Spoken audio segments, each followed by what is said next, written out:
ان سے ہر کسی نوجوان کا اختلاف ہے جو ان اپورچونیٹیز کو نوجوانوں تک پہنچنے نہیں دیتے۔ یہ اہم بات ہے جو آپ نے کی ہے۔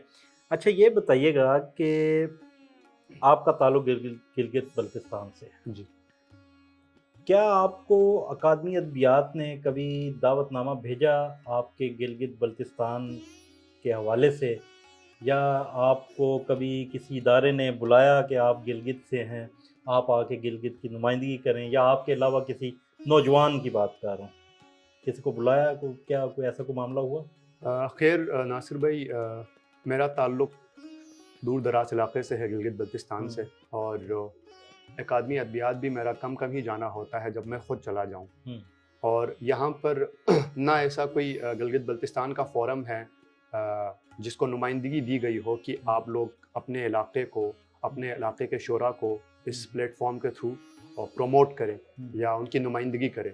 ایسا کوئی اس پنڈی اسلام آباد میں ہے نہیں، اور میں نے جب شعر کہنا شروع کیا 2022 میں، تو میں نے گلگت بلتستان کے نوجوانوں کے لیے اپنی تنظیم بنائی گوشہ سخن گلگت بلتستان کے نام سے۔ اچھا بات۔ اور اس پلیٹ فارم کے تھرو میں گلگت بلتستان کے تمام لکھنے والے شعراء کو اپنی حد تک مشاعرے رکھ لیتا ہوں اور مشاعرے پڑھواتا ہوں ان سے۔ ہاں جی میں نے دیکھا ہے وہ جی آپ کی۔ تو خیر بلکہ یوں کہیں کہ جتنے بھی لوگ اب آ رہے ہیں وہ سب سے پہلے میری ہی تنظیم کا حصہ بنتے ہیں، کیونکہ ان کو پتہ ہے کہ یہاں پر پنڈی اسلام آباد میں ان کی کوئی خاص نمائندگی ہوتی نہیں، نہ ہی ان کو کسی کی طرف سے ایسا پذیرائی ملتی ہے۔ تو مجھے تو پچھلے 4-5 سالوں میں نہ کہیں سے کوئی لیٹر آیا، نہ کہیں سے کوئی دعوت نامہ آیا کہ آپ گلگت بلتستان کی نمائندگی کریں اور اس بزم کا حصہ بنیں۔ مجھے جتنی پذیرائی ملی ہے وہ آپ لوگوں سے ملی ہے، اور آپ کے توسط سے جتنے لوگوں کو میں جانتا ہوں تو وہاں وہ بلاتے بھی ہیں، وہ محبت بھی دیتے ہیں، اور میں ان کے پاس جاتا بھی ہوں، لیکن ایسا کچھ فارملی کسی کی طرف سے کوئی لیٹر ویٹر نہیں ہے۔ اچھا واہ، یہ تو بہت اہم بات ہے، کیونکہ آپ نمائندہ ہیں اس وقت گلگت بلتستان کے۔ ایک نام اور ہے آپ کے ساتھ کا، تھوڑا سا آپ سے سینئر ہے لیکن آپ کے ساتھ کا ہی ہے، نوجوان ہے، شہزاد مہدی، بالکل، جو مختلف فورمز پہ لاہور اور آگے پیچھے وہ نظر آتا رہتا ہے۔ لیکن اس سے بھی ایک دفعہ میرا یہی سوال ہوا کہ کہیں سرکاری سطح پہ آپ کو کوئی پذیرائی ملی، تو اس کا بھی جواب ایسا ہی تھا۔ خیر یہ آپ کا ایک میسیج ہے جو میں اداروں تک پہنچاؤں گا انشاءاللہ، کہ گلگت بلتستان کے نوجوان شاعر ادیب جن کے تحفظات جو ہیں وہ سرکاری اداروں کے لیے ہیں، ان کو پورا کیا جائے، اور ان کے مطالبات بھی آپ کے ایسے ہی ہیں۔ اس کو آپ تھوڑا سا ہائی لائٹ بھی کر دیں اداروں کے لیے، تو میں چاہوں گا کہ آپ کچھ تھوڑا سا اپنی طرف سے بھی ہائی لائٹ کریں کہ ہمیں کچھ پذیرائی ملی اور کس لیول پہ ملنی چاہیے۔ نوجوان ہیں آپ اپنے حساب سے بتائیں۔ دیکھیں، کوئی بھی کوئی بھی آرٹسٹ ہو، اس کو اپنے آرٹ کو دکھانے کا موقع ضرور ملنا چاہیے، اور جب تک وہ عوام میں دیکھے گا نہیں، وہ کیسے پذیرائی حاصل کر سکے گا، کیسے اس کا آرٹ دنیا تک پہنچے گا۔ اور خیر اب کے ڈیجیٹل میڈیا کی وجہ سے آپ سیلف پروموشن تو اپنی آئی ڈیز کے تھرو فیس بک، انسٹاگرام کے ذریعے کر سکتے ہیں، لیکن جب بات آتی ہے ایک پراپر وے میں ایز اے کنٹری، اگر آپ کسی آرٹ کو، کسی اسپیسیفک ریجن کو، کسی آرٹسٹ کو اگر آپ پروموٹ کرتے ہیں تو اس کا ایک یوزول سا طریقہ ہوتا ہے، عام سا طریقہ۔ میری بھی یہی گزارش ہوگی تمام اداروں سے اور تمام ذمہ داران سے کہ جو ملکی سطح پر مشاعرے ہوتے ہیں ان میں ہماری نمائندگی بالکل نہیں ہے، نہیں ہمارے لوگوں کو اس طرح کے دعوت نامے وصول ہوتے ہیں گلگت بلتستان سے تعلق رکھنے والوں کو۔ اور بس میں یہی کہنا چاہوں گا کہ ایٹ لیسٹ جو لوگ سوشل میڈیا کے تھرو عوام تک پہنچ چکے ہیں، یا جو اس قابل ہیں کہ ان کے شعر کو عوام پسند کر رہے ہیں، یا ان کے شعر کو سینئر شعراء داد دے رہے ہیں، تو ان کو کم سے کم اتنی اپرچونٹی ملنی چاہیے جس طرح ملک کے دیگر علاقوں سے تشریف لائے ہوئے شعراء مشاعرے پڑھتے ہیں اور ان کو جگہ ملتی ہے، ہمارے لوگوں کو بھی اتنے ہی مواقع ملنے چاہیے۔ چلو بہت شکریہ، بہت عمدہ۔ اچھا ایک چھوٹا سا سوال میں آپ سے یہ کرنا چاہوں گا، خوبصورت غزل کہتے ہیں آپ، شعر کیا کوئی اہتمام کر کے بھی شاعری ہوتی ہے، یا ویسے ہی کوئی ہو جاتا ہے اترا